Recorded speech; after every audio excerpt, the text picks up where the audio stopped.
sometimes we feel quite insignificant in this big world of ours, so it's lovely to have someone with faith to actually just steer us down the right track. 760, you in? 5, 70, 775, 780. In 1994, the Royal Agricultural Society and our working party hosted a national conference on farm stress and suicide. We thought we might get 50 people interested. We were turning people away when we got 250 delegates because we didn't have the space, and it caused a national sensation really. The farming press homed in on it, and it was clear that what we thought was a problem genuinely was. What we then did was to establish a national charity, Rural Stress Information Network, which enabled us to build up a sort of portfolio of what the problems were. They included things like social isolation. They included issues like farmers were getting on in years and a lot of sons and daughters didn't want to farm, so there was a feeling of the family being separated from the land that they'd held for generations. There were lots of problems with things like the Common Agricultural Policy and late payment and cash flow, and of course the normal things like the weather and bugs and beasties all have an impact to play. The initiative to work with farmers gained huge momentum during the foot and mouth crisis. And in fact, locally, we launched a Herefordshire local support group the week before foot and mouth broke. We weren't permitted to visit farms because footpaths were closed, and biosecurity rules meant that there was a general prohibition against people visiting farms. So a lot of it was done over the telephone. There was a national scheme run by something called the Addington Fund, which enabled farmers to access small amounts of money. And so for 6 months, I was a telephone operator for the Addington Fund. I had farmers phoning me up with cash flow difficulties. In almost all cases, they burst into tears as they talked to me down the phone. There was a lot of public money poured into the initiative then, and that's waned, but the issues haven't gone away.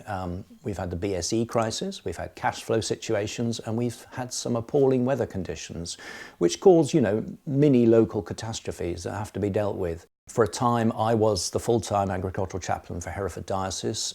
Someone called Eleanor Reddington was the equivalent for the Methodists, so there were 2 of us. Now there are 5 of us and growing, and we're able to play to our strengths. We're also able to cover the ground geographically much better, but we could always do with more volunteers and helping and supporting people. I think we're still tasting the waters in terms of how we establish ourselves and getting the right sort of literature out to people. And see John, see the bath, no problem. One of the exciting differences with the chaplaincy that's growing at the moment in the Borderlands here is that everybody has participated or is participating in some way or another in the industry. And I think that gives a certain authenticity to those in the farming community that might be looking for an ear to listen or someone to chat some issues through. In my day-to-day life on the family farm, as well as a chaplain, I'm constantly meeting and engaging with people in the farming community. I think building up those trusting relationships from the inside out was something that we really wanted to concentrate on as a chaplaincy. The pastoral context with farmers can be very varied. Some of the cases we are dealing with go back years. I mean, there are people that are you always need to keep an eye on, and what you try and do there is make sure that there is a network of people around them that can help and support them. Our biggest problem is probably of farmers in their 80s and sometimes in their 90s who won't or can't retire, but you can't cope physically with the issues. My dad's not old, he's 69. He can remember sitting on the Shire horse and scuffling while Grandad was scuffling. He's seen all that change in the industry, not just the red tape, but the challenges, the mechanisation. And a typical scenario there might be that a vet or a trading standards officer would be called in because there's an animal health and welfare issue. They recognise, in fact, that behind that there's a human health and welfare issue, and they will, with the farmer's permission, call us in to support that side of the work. Is there any mileage in organising a meeting with the banks earlier rather than later to try and get some sort of... I had an email from NatWest Bank yesterday saying that they were going to offer a non-fee paying service to set up a loan. Part of our job is to act as advocates. How do you go to a bank manager and try and renegotiate a loan if you don't have up-to-date books? And again, we're able to help either directly or because we know farm secretaries who will be sympathetic and who will come in and bring the books up to date. I think the chaplaincy has a responsibility to meet people where they are. It's not always about expecting people to come to us. There are challenges in the geographical context we cover, how sparsely populated this area is.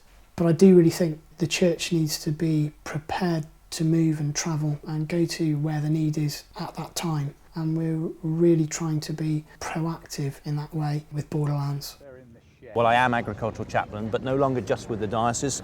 Yep. We're part of Borderlands now, which is a joint initiative between the Anglicans and the Methodists, getting the message out. The sustainability of full-time agricultural chaplains posts was pulled into question. We started to look at how we could grow and develop something that was more sustainable. And one of the things we really wanted to develop was actually that ecumenical flavour to the work we were doing.